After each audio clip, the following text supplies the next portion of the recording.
This is the Stephen Mansfield Podcast.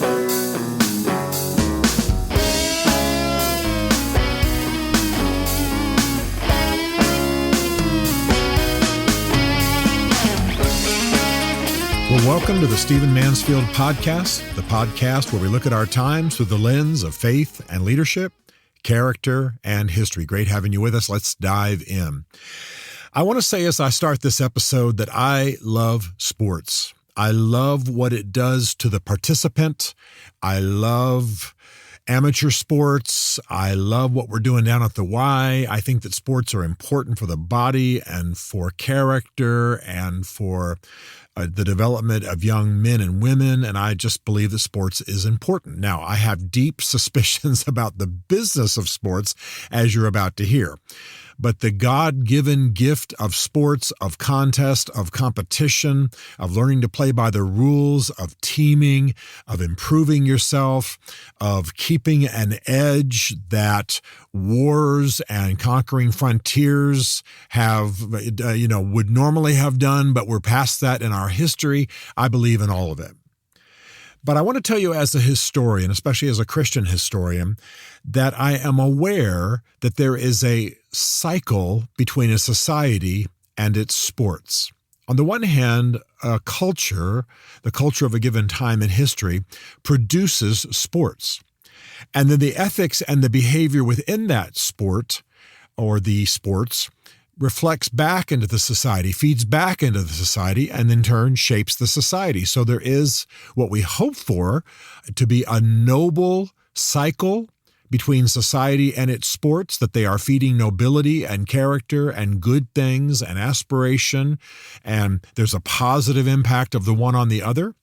But it is also possible, and it certainly has been the case throughout history, that society creates sports, and then sports begin to reflect some of the negative aspects of society, and then they amplify those negative aspects and broadcast them, propel them, embed them back in society. And so sports then become a vehicle, a poison perhaps, in society, and the vicious cycle continues. And I'm very aware of this now in the sport I love the most. I have a weird love of sumo wrestling, but that's not the sport I love the most. The sport I've played the most, enjoy the most, pay most attention to, actually attend, of course, is football. And my preference is for college football. Anybody who pays any attention to me knows that I'm a crazed Notre Dame fan, and I like college sports as a whole.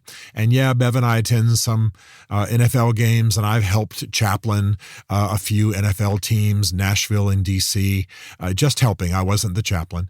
And I love sports, and I love those connections, and I've loved being in the locker rooms, and I've loved doing devotions and motivational speeches for them, et cetera, et cetera, et cetera. But I have to tell you that I am grieved by what is happening in American college football today. And the reason is that a good Supreme Court decision opened the door for universities to take advantage.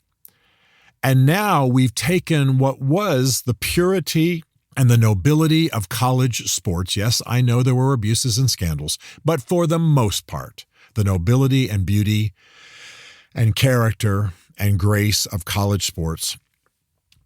And it is right now being ruined. Let me give you a little of that background, and then I'm going to give you a little bit of history to explain why I like something that President Trump is doing. And I can already hear some of my friends, all of you who listen to this podcast know that I am a fan of some of what Trump is doing and very critical of other things that he's doing, just like I was for Mr. Biden, although I was about 90% opposed to Mr. Biden, about 10% in favor of some of what he was doing. And I'm maybe 40-60 against some things that Trump is doing, 60% for.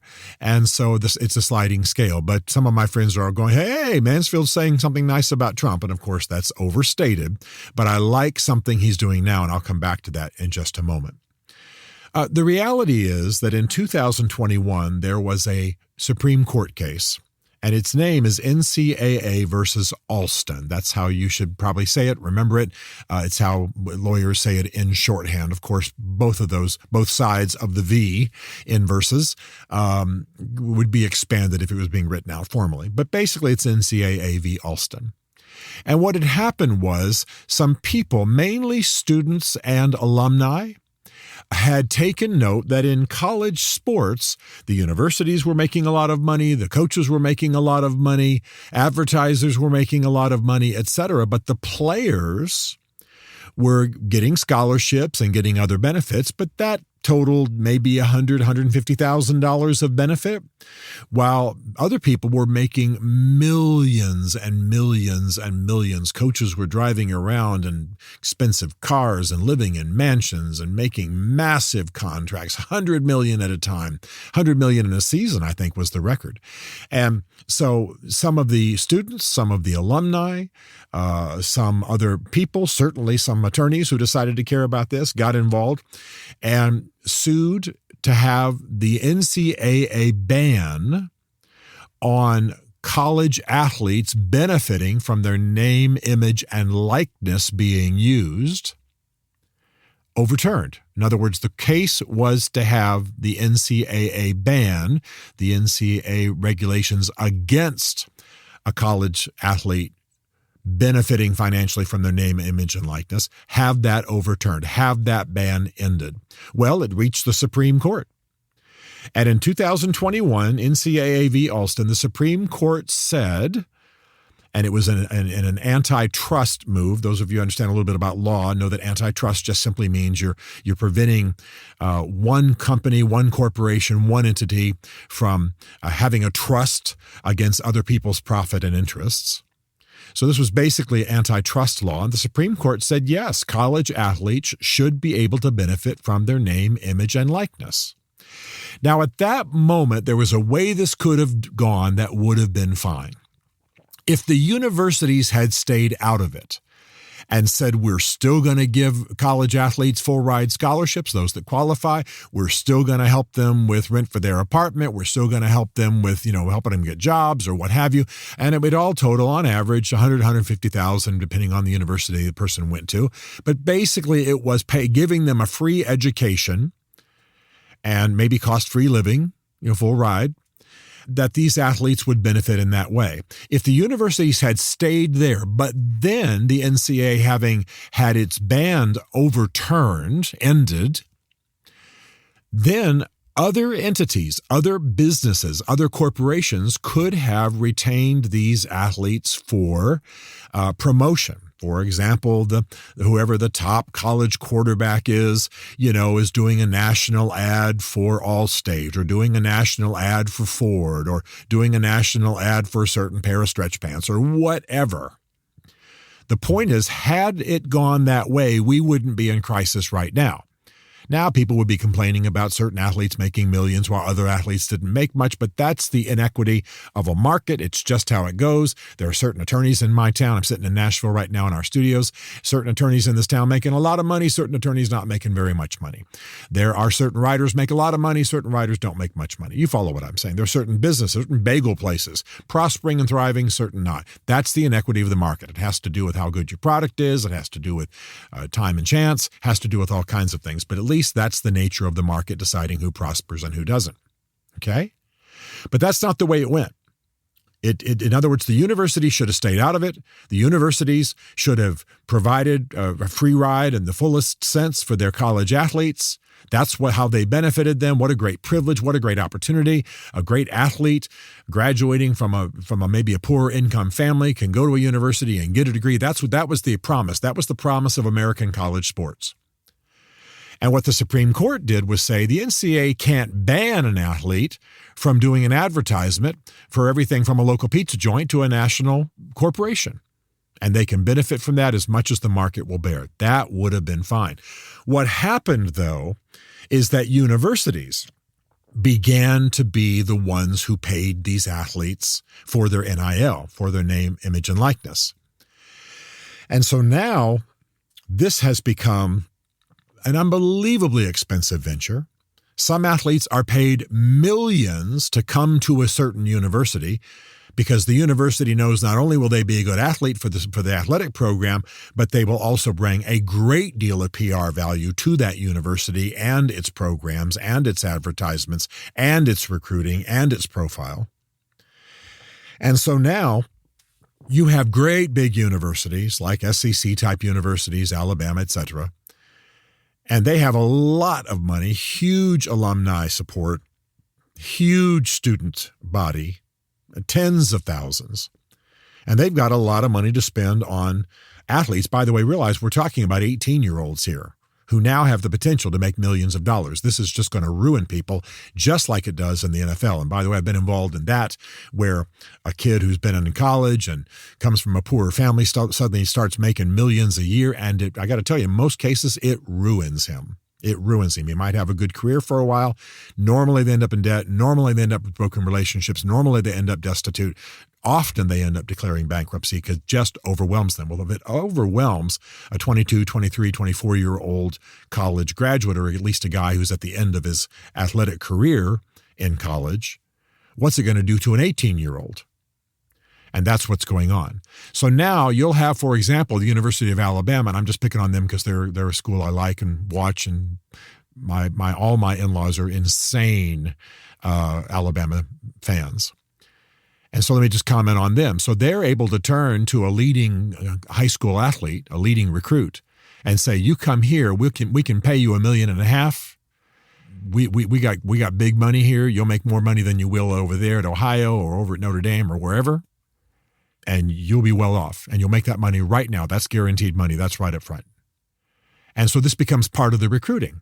Okay, now you've got students, you've got student athletes who are going to play at universities they have no connection to. You see, it used to be that part of the joy of sports, part of what we liked about sports, was a kid was playing for a university he cared about. It was his local university. He grew up in Opelika, Alabama, and now he's playing for the University of Alabama, and he's all in tears because that's where Daddy graduated, and he grew up watching those teams and knowing the legend of Bear Bryant and Nick Saban, and so now he's doing something noble, and he's playing his heart out, and yeah, he wants to get his degree, but he's also going to shoot for an NFL career. So he plays hard, and he doesn't have any expenses, and he just behaves himself and doesn't do anything stupid with drugs, alcohol, women, whatever. He can have a successful career and go on and do well in the NFL. And that was always the promise. That was always the lure. That was always the culture. And we loved it because the kid was playing for his state, and he was playing for his university, and he was playing for his team, and he was playing for his parents, and he was playing for his culture. He was playing for his region. And there was pride in it. There was nobility in it. And the more universities had customized branding and customized culture, again, kind of a Notre Dame situation where you might be there because you're Catholic, or you might be there because your family's been Notre Dame since dirt. You understand what I'm saying? It all became part of the beauty of the sport. Now, though, not only do you have universities recruiting with huge money, meaning that the larger universities can recruit the best athletes, and no longer is there often no local connection, no connection to the school at all. But every season, the student athletes can go and they can change to another school. So now you've got high school athletes coming into college athletics. They take the highest bidder their freshman year, and as soon as that's over, because they've had a good season, they switch to another school that even offers them more money. And they can switch every single year. 4 years, sometimes more if there are injuries and redshirting and all that kind of thing. And it's destroying the sport at the college level. It's become about the money. It's become worse than the NFL. It's become all about the bling. It's creating unbelievable inequity because if you've got a university of 50,000 students and a wealthy alumni association and they're crazed about their football and they're willing to buy themselves a team, well, they can outspend the other teams that team might play or just other teams in the NCAA. The inequity is huge. And by the way, we used to think that college sports taught some kind of character. We used to think that college sports was a noble thing. And that cycle that I was talking about a moment ago between a culture and its sports, that college sports fed something positive back into the society. But no longer. No longer. Now it's a meat market. Now it's all about who can we hire, who can we bring in. Basically, it's NFL light. And while we all are in favor of professional sports and the NFL and the fact that, a team ought to be able to see if it can get the best player for the money, that's fine. But now this is happening at the college level, and it's disgusting to watch. Kids don't even finish their season out. As soon as the regular season is over, some of them go ahead and switch to other teams. They don't even play in the championship games or the final games, bowl games and so on. They don't even play in those. They don't want to risk the injuries. They've already committed to other teams. Coaches now have done the same thing. I'm still mad at Coach Kelly leaving Notre Dame the way he did. Some of you know what I'm talking about. And so the positive thing that Trump is doing that I'm excited about is that he is talking to Nick Saban, former coach of Alabama, who, by the way, Nick Saban, one of the most storied coaches in college football history, he is radically against what's going on. He said, one of the reasons I got out of sports, he's retired now, one of the reasons I got out of it is that I'd be talking to parents at the beginning of a season. They weren't talking about Alabama or culture or sports or the play or how hard their kid was going to work. No, they wanted to know how much money we're going to get, how much money we're going to get right now. And it turned him off, disgusted him. He's testified before Congress about this. And so now Trump is talking to Nick Saban about chairing a commission to reset things, and I'm all for it. And by the way, that has history. I don't know if you know that along about 1870 is when we began to play football in America. It was a alteration on soccer and rugby from Europe. Had to do more with running the ball than kicking the ball. It evolved, but it was unbelievably violent. It wasn't unusual at all for deaths to occur. For example, after some decades had evolved here, the Chicago Tribune reported that in 1904 alone, there were 18 football deaths and 159 serious injuries. Pretty amazing.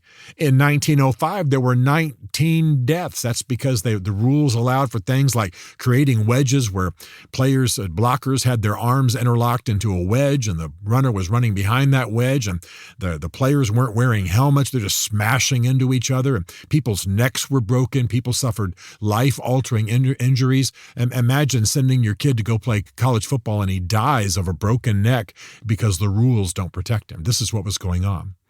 And the guy who stepped in was President Theodore Roosevelt, a hero of mine. His son played football at the college level at Yale. And he just decided finally to pull together a bunch of coaches. Some of the coaches, by the way, some of the presidents had started saying, we're not going to play football. It's too violent. Stanford and California switched to rugby, and Columbia, Northwestern, and Duke dropped football altogether. The Harvard president said he would do the same thing. He said basically college football was about on the same brutalizing level as prize fighting, cockfighting, and bullfighting. Warned that Harvard would drop the sport. Well, President Roosevelt was concerned about a loss of masculinity and manhood, about a loss of toughness amongst American youth, and he liked the idea of sports like I do today. And so he pulled together these presidents and coaches into a kind of a commission, and actually that's the meeting in 1905 that formed the NCAA. And the next year they began to form new rules for the sport.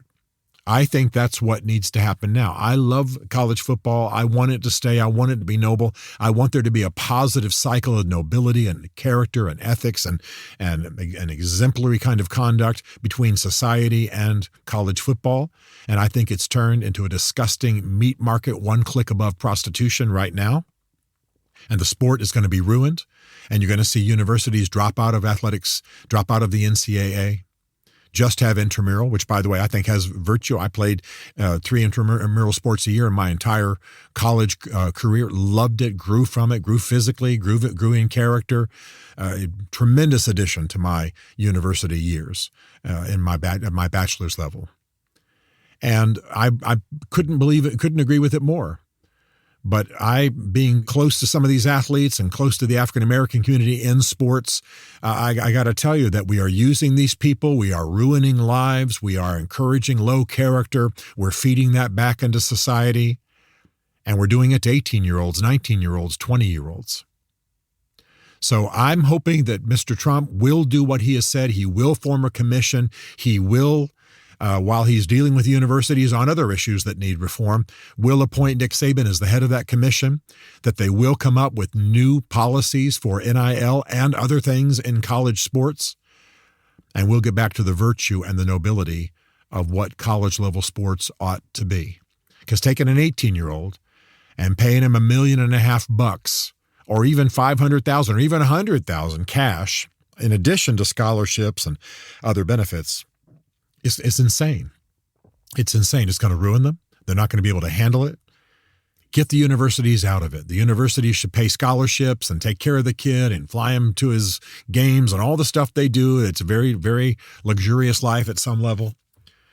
And then if the kid wants to do an advertisement for the local car dealership or a national chain, if he's got that kind of stature, fine, but the universities stay out of it. And that will remove what we're doing right now, because right now we're 5 years away from the end of college sports in any respectable way. So let me say some words I don't often say on this podcast. Go on, Mr. Trump. Go on, Mr. President. Restore the sport, because it's one of the great aspects of American life when it's done right.